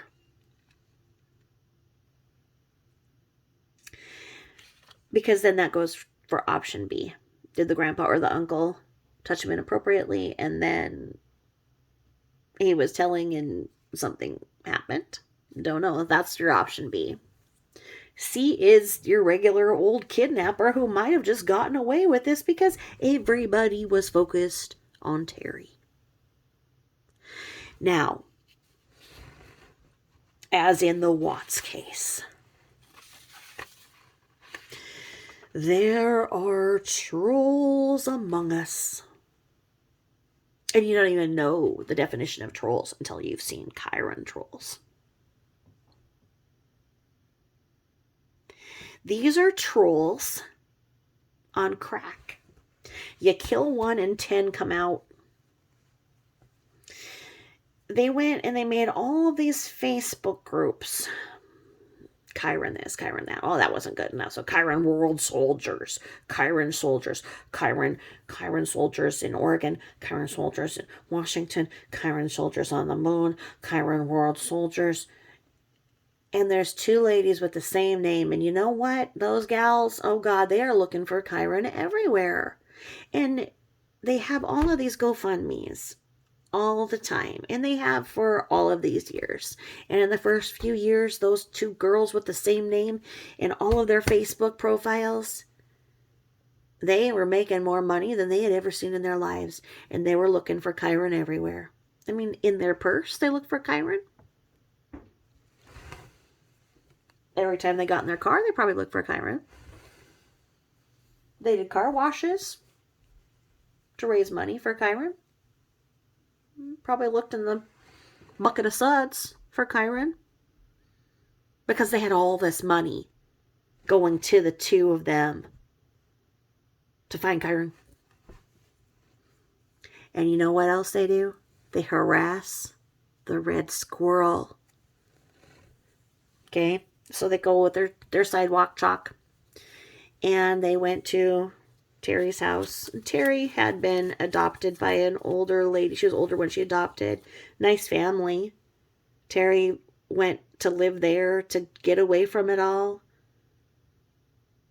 They'd sit there and they'd have their little posters that they got from their GoFundMe money and their sidewalk chalk. Maybe went to the Dollar Tree, made some little signs. And they would go out there and protest the red squirrel. They'd follow her everywhere. Because they had this rhetoric down that the evil stepmother killed Kyron.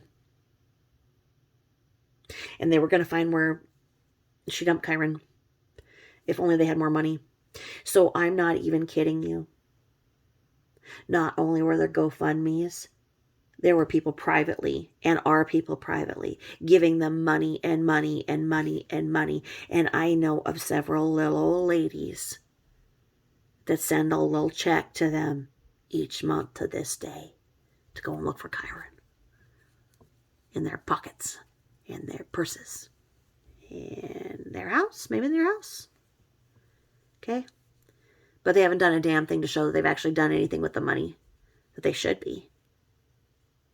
And I know of people who are out there with divining rods and whatnot, trying to have them guide them to Kyron. And I know one man in particular. Oh, I don't want to say his name because I don't want to bring him shame. Let's call him Robert. Robert was the sweetest man. Little online man. And he had, helped do like graphics and stuff for other children, who had been missing or murdered, sadly. He did these really beautiful graphics for the families and stuff, so they could have memorial pages and stuff. And he did a lot for Kyron, and so this one little hussy, she came after him, saw him. She had him convinced that she was looking for Kyron. But you know what? She needed, $30 to go and look for Kyron today. Oh, God, her grandchild just, came up and needs, $15 desperately to go on a field trip. So, Robert's got to give that money.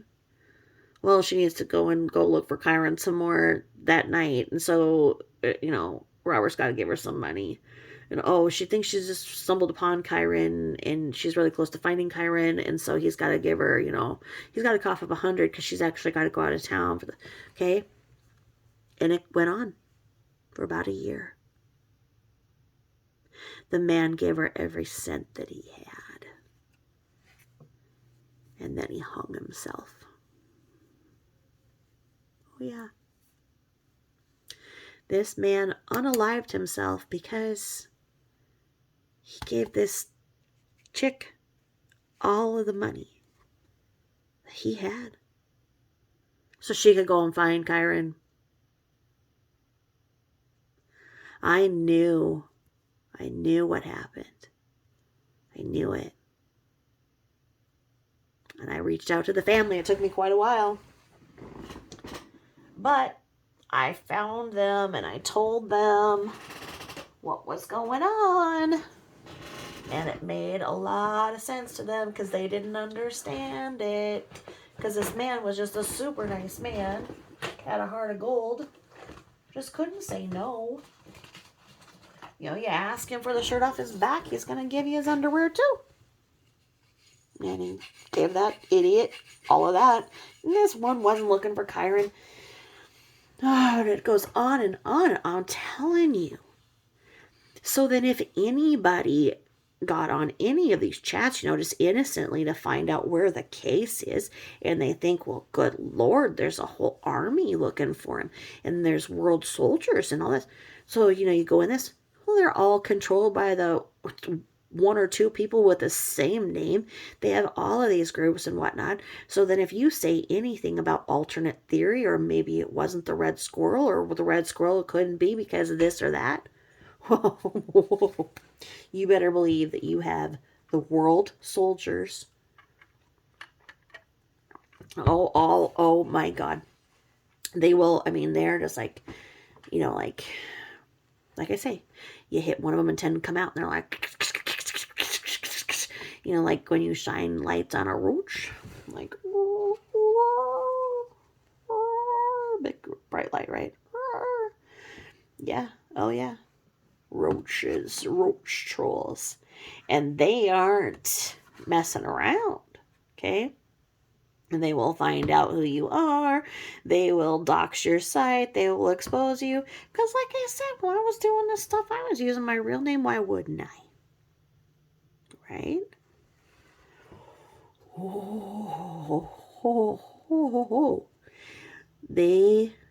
They will stalk the hell out of you.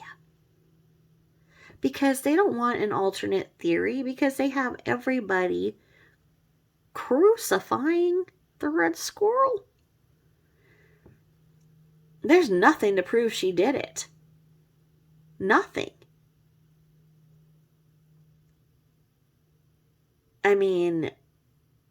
Kyron's stepfather is a detective. Okay? He was like a couple cities over, but he knew all the people involved in the investigation and whatnot. The case was handled, I think, by the Multnomah County Sheriff's Department. Well, those women and their world soldiers, the two of them, they went to every hearing that Red Squirrel was in just to change her name. The woman wanted to change her name, just like you-know-who NK did. Oh, but you've got the world soldiers there in the courtroom. Yeah. and they would just follow the red squirrel all around. Red squirrel, had to get a job. Well, they had to go and ruin it for her, and go and stalk the job. Red squirrel got a handgun, moved to California. I think she's remarried. Red squirrel is a very beautiful and intelligent woman. She might have gotten away with murder, but I don't think so. I mean, like I say, if the one theory that, is where everybody goes, it's there. Now, there are some disturbing things here because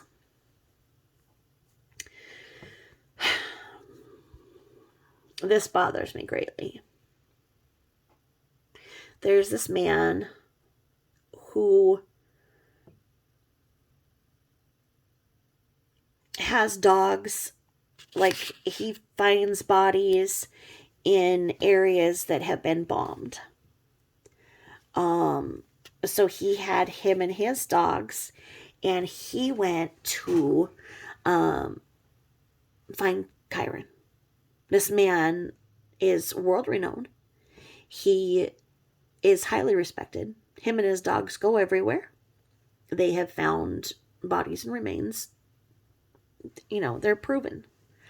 So he went to Kyron's father and said, hey, I'm here. I want to help you. And Kyron's father was like, no, let the authorities do their work. Well, at that point, I think it'd been 5-6 years. And they're like, they don't have the time or resources we do. Let me come out with my dogs. And Kyron's dad was like, no. So this man went all of the places that it was said that this could have happened, where Kyron could have been left. Went to Suvi Island. Went to school. Went everywhere. Well, you see, Kane's property is all fenced off, and it's very, very foresty in the backyard. And it's got a long fence. It's a big backyard. Well, what do you know? He didn't take no for an answer. He took his dogs out along Kane's outside of the fence, and he found Kyron's glasses. And his dogs alerted where he found the glasses. Right outside the fence of his father's home. Now, he took a picture right then and there. And there are many that see something in that picture that's pretty paranormal. It's out there, but you can see it. So I don't know, how much you guys believe in the paranormal or anything like that, but I've seen the picture.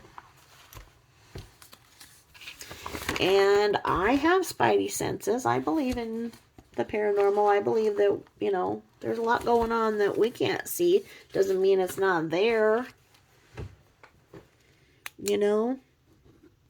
So this man goes back up with his dogs, knocks on, Kyron's dad's door, says, hey, look, I found these. He didn't know about the picture till, when he got home and developed the pictures. He's like, I found Kyron's glasses. I want to get in the fence and have my dogs go through your yard. And Kyron's dad said, no. So this was quite a problem, right? And so when Dr. Phil did a show, that was brought up. Okay? Now, Dr. Phil didn't know the details. Like I've explained before, his assistants do all of the back work and whatnot. They do everything, and they give him these little cue cards. So they don't know this backstory of what I just said. So all Dr. Phil knew was that it was rumored that Kane didn't allow a search on his property. Okay? So he said, why did you not allow your property to be searched? And then they went to commercial break because it was this big hanging moment. It's like, did he or did he not allow a search of his property? And they come back and he's like, and the dad king goes, yes. Anytime the sheriffs want to search my property, they can, of course. There you go. He played with it. He knew what was being asked, and that's how he answered it. The question surrounds this private man who was volunteering his services, which costs a lot of money. He donated his time. Okay? The sheriffs didn't even come and take a report on those glasses being found. Those were Kyron's glasses.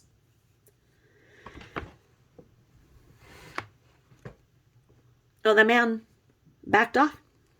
It's like, fine, you don't want my services to find your son? Fuck you, And that's where that story comes in. Like I say, Cain played with the words. Anytime the sheriffs want to come and search my property, they can. The sheriffs. Okay? Like we're seeing in the Kylie Rodney case.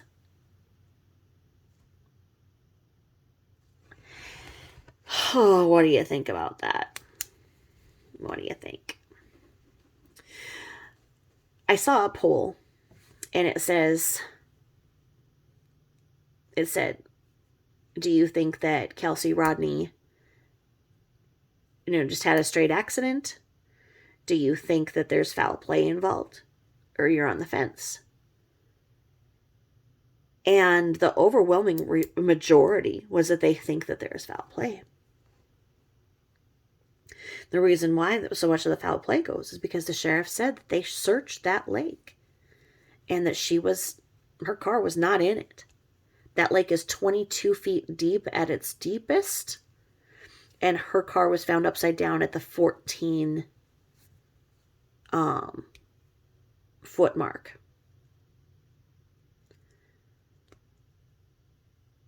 Again with the fairy tales.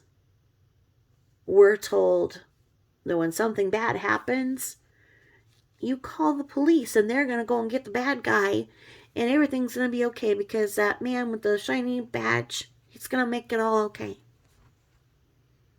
And I'm not saying anything about the police, but I'm saying they are underpaid, overworked, and they do not have the kind of resources, nor the time, nor the lack of bureaucracy to do what private searchers can. And we are seeing that over and again. In the case of Kyron Horman. This man has these dogs. Proven cadaver bomb victims. So, these dogs are used to looking for very small parts of people. In ruins.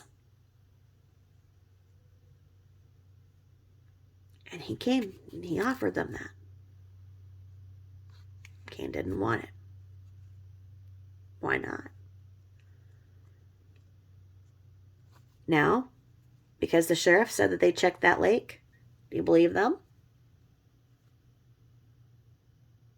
Do you believe them because you believe that the police are good and will fix things?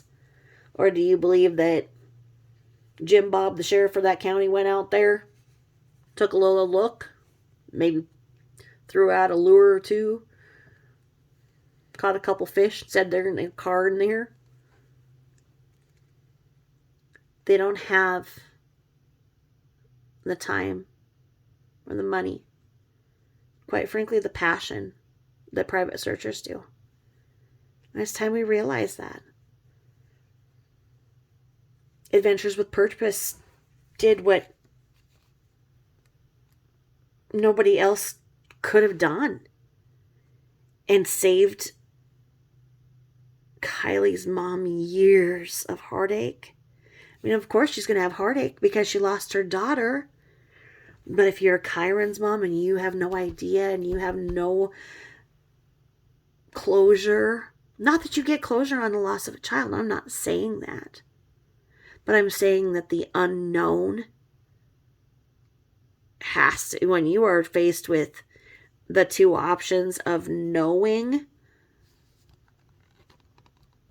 that your loved one is at rest or fearing that your loved one is being kept somewhere. Both options say you're never going to see him again. Which one do you choose?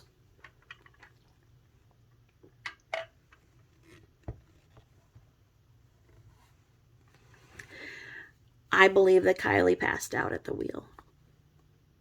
Her 16-year-old little body and all that she was partying with that night, she passed out. I mean, they're saying that, she's a Tahoe girl and Tahoe girls are raised different. She snowmobiled all over those parts. She knew that area like the back of her hand. Well, yeah. But when you're passed out, you pass out on the wheel, on the steering wheel. Passed out and your foot's still on the gas. I think she passed out. I really do. I don't think that foul play was, but I'm in the minority based on that. And that's okay. I surely want all of you to know that, if you guys, maybe some of you guys are Kyron world soldiers, don't come for me just because I come from the other side and I'm telling you the way that I've been treated by those trolls. I'm not saying any of you are trolls, even if you're in there. Maybe you don't know what they're like to anybody who tries to say, hey, there are some other things that you should consider here. We can all have a different opinion. That's fine. It's just when people insult or critique or fight with others in the chat or anything like that. All of you, what did I look at? Am I at 568? 558? How do I have over, I think 560, right in the 560? How do I have over 500 people that are being so well behaved, so respectful to each other? I see you guys talking in and out of the chat, and you guys are talking so nicely to each other, and you guys are building little sub-relationships in it and everything, and you guys are so incredible to me. And I am humbled and grateful because you're giving me the gift of time. I can't give that back to you. I just hope that, as you listen to me, you learn things. And I really hope that we can get through all of these books and tie the behavior that we have witnessed with SW and CW and maybe with the spider and the squirrel. Tie those into in other cases where you've seen, psychological abuse and whatnot. And you start tying those in. And when I can start doing lives, you guys come on the panel and tell me about these things and we'll find the answers. Because you guys have to have questions. And I'm going to do my best to find the answers. That's what I'll do in exchange for you guys giving me your time. Again, I'm so humbled and grateful.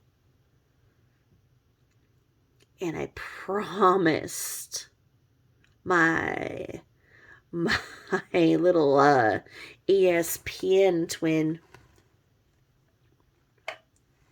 My ESPN twin and I both were looking at similar books tonight. And we were talking about ghost stories. And I adore this person. This person's been amazing to me. So, she said, please tell me a ghost story. I said, well, you're going to have to listen to me babble to get it. So here goes. You ready? Okay, so here we go. Okay. So, long ago and far away, I had a super small house. Just a little 800 square footer. Because, I was 16 and pregnant and had been on my own since I was probably 12, started paying for everything on my own, and had been through 14 fosters before I was 16. So everything I earned. And So my boyfriend and I bought our first home when I was 18 and he was 21. We had this little 800 square foot house. So I met him when I was 15, got pregnant when I was 16, and we were together for 13 years. So we got married when I was 20. So we were together for 13 years. So anyway, we had this little house and we had our two little boys, and I would work all day and he would work all night, and we wouldn't see each other. We would just switch off the kids, It was the way it was. And there was this really freaking cool house up on this hill, and it was going to be up for auction. And the way it had happened was the man was a widow man, so he was a widower, and there was a terrible car accident outside of his house, and it knocked down the power lines and everything, and he walked out to see what happened, and it was just so horrible and scary and everything that he had a massive heart attack and he died right there on his porch. Okay? So he died. And by all accounts, he was such a nice man. His wife had died of cancer a few years earlier, and they had just been in love with each other, a cutest little couple by all accounts. And their kids, they had a blended family, could not get along enough to clean out the house, get it ready to sell. They both said, fuck it all, put it up for auction off everything in it, auction off the house. We'll take the proceeds and we'll divide it all. Okay? So this auction is being held in this house, and this man's dirty underwear were there, and his dirty dishes were there. This man did not intend on dying that night. He was just home, walked out on the porch, died. Okay? But it was this cool house, and it was like on the hill. It has an incredible view of the Puget Sound and this big yard, and I just saw everything that I could just be in this house, and I loved it, and I loved the landscaping, and I loved this house. And it was going to need a lot of work and a lot of cleaning and everything, but I was down for the job, and so was my husband at the time. So we saw this house. I had to work, so he went to the auction. And hardly anybody showed up at the auction. So he put in a bid on the house, which was much lower than it should have sold. We didn't think there was any way the family's going to accept, but I was just praying and praying and praying and begging that man, and told him I'd take care of the house. I'd clean up all of his stuff, and please, mister, please, mister, please, mister, let me have your house. And they accepted our offer. And 30 days later, we get the keys. And my in-laws had taken the kids so that we could move in that weekend. And I got the keys, and my husband was at work. So I go alone and to go and start cleaning up the house, doing his dishes and all that stuff, and clean up from the auction that had been in there and everything. And I walked in the house, and the omnipresent feeling that I was not alone was overwhelming. I couldn't take 5 steps in that house without feeling like there was this force against me. And I walked back outside, and I walked around the yard, and I said, okay, Mr. So-and-so and Mrs. So-and-so, please, I understand this is your house. I understand. I'm so sorry for what happened to you. But I have these 2 little boys that would love this house, and I would love to be the mom here and my husband to be the dad here. And we will love this house and cherish it and raise them, and you can stay in it. You lived here with your kids, and you had big parties here, and you can live here too with us. But I ask that you please don't ever scare me. Like, please, be here and watch our kids grow up. They can be like your grandkids. I won't disrespect your home, I promise, but please. Please don't scare me. Please, that's the only thing. Don't scare the kids and don't scare me or my husband. Just let me come in and just start working on cleaning it up. And with that, I went inside and I felt a lot better. And I started cleaning up. And it was such this cool house because we were able to take all of the stuff that, the people in the auction didn't pick up and have 3 garage sales, which made the first 3 house payments and everything, when the house payment was really low, and it was just everything. And my sons grew up there. Well, so here's my ghost story. My friend from high school was over in the Seattle area visiting. And she's like, I want to go see Jimi Hendrix's grave. And I'm like, okay, yeah, let's go. I'll take you. I knew, where the graveyard where he was at. I had never been to this place before. It was in the city where I had moved into this house. And so we go there, and it's a rather large graveyard, but we knew it was towards the back because we had heard all about all these stories because people go to Jimi Hendrix's grave and they just drink all night and, have their orgies and rituals, whatever, right?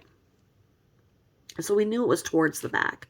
So we're walking towards the back, kind of diagonal, try not to step on any graves, just kind of, between where you think, and, you're just going. And I'm just walking, and we're about halfway, and all of a sudden my foot got stuck. I could not move my right foot. And it was not like I twisted my ankle or anything. I just couldn't go any further. And I fell down from the force of it. And my friend turns around. She's like, did you just fall? What did you do? I'm like, I don't know. It was I don't think I hurt myself. I don't know why. Why am I on the ground? And I look. Yeah, you guessed it. Guess whose headstone I've fallen on? Well, Mr. and Mrs. who owned the home that I lived in, that they gave me. Yes. I had no idea they were buried there. No idea. I never talked to the family again. I would have had no idea of knowing where they were buried. The huge freaking cemetery that I'd never been at. So I was like, oh my God. Oh. And I told her, I was like, this is the owner of the house that we live in. And she's like, oh my God. I'm like, I know. And so I started talking to their headstones. I'm like, I'm so sorry. I was like, I know I'm an asshole. I said that, I would take better care of the yard and everything, but I'm not real good with plants and stuff, and I'm really sorry.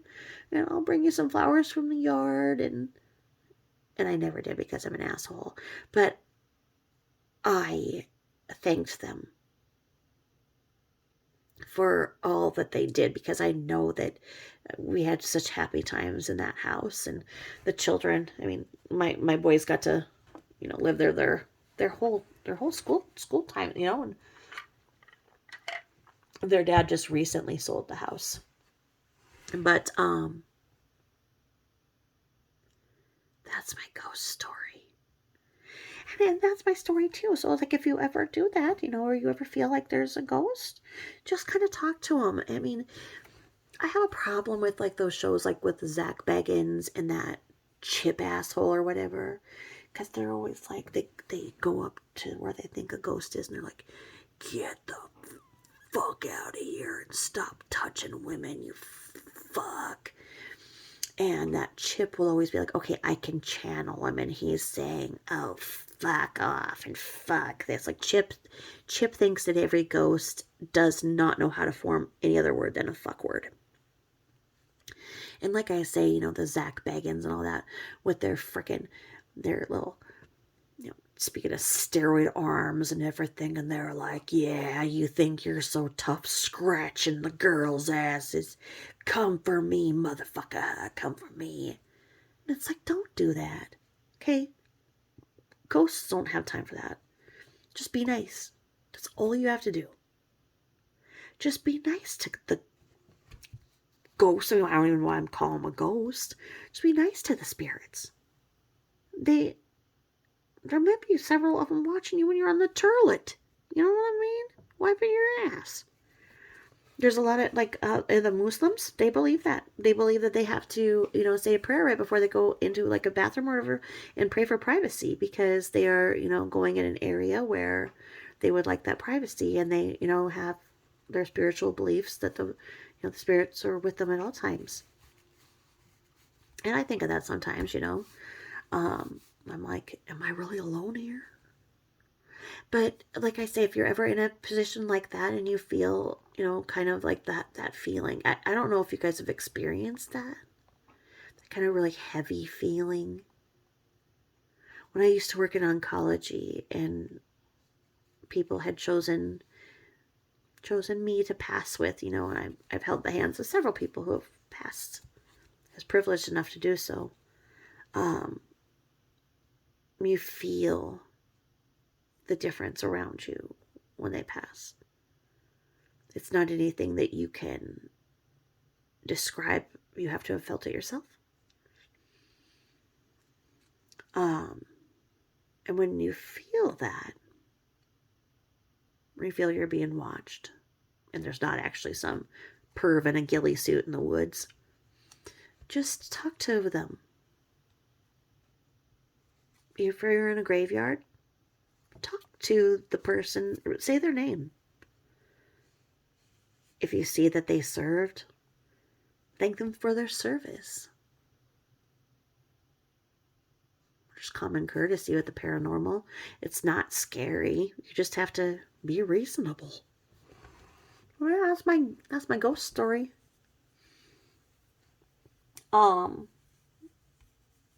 So I'm going to wrap it up on that spooky note as we're going into fall. Don't you kind of feel it in the air?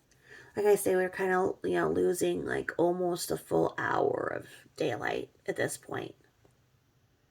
And just the cool down. I was able to finally take a warm bubble bath. I was so happy because I've been so hot and sweaty and gross, and the nights have been so hot. Even though you have air conditioning, you just feel sweaty and gross. It was just so nice to be able to take a warm bath and enjoy warmth. And I just love the fall and the fall leaves. And the air has been really nice and clear and crisp. And it's been nice this week. So I hope that it's that way in your area too, and you're starting to kind of feel the winds of change. And let me know what season your favorite is. Talk to me in my comments. Like I say, I read them and I can get back to them now. But like I say, when my arm, I try and peck. Sometimes I can't. But I'm getting back to everybody. And like I say, I'll read somebody's comment and I'll just be like, on cloud 9. Like I say, I'm so humbled for your kindness. So thank you so much. And if you're showering with me or commuting with me, have a happy shower or a bubble bath, or be safe in your commute always. And some people have said that my videos are kind of long, and I agree. So they've said that, it kind of works to take them apart and listen to half here, half then, whatever works, however you do it. I am grateful that you do. Thank you for your time. Wrapping it up. Have a good day. Bye-bye.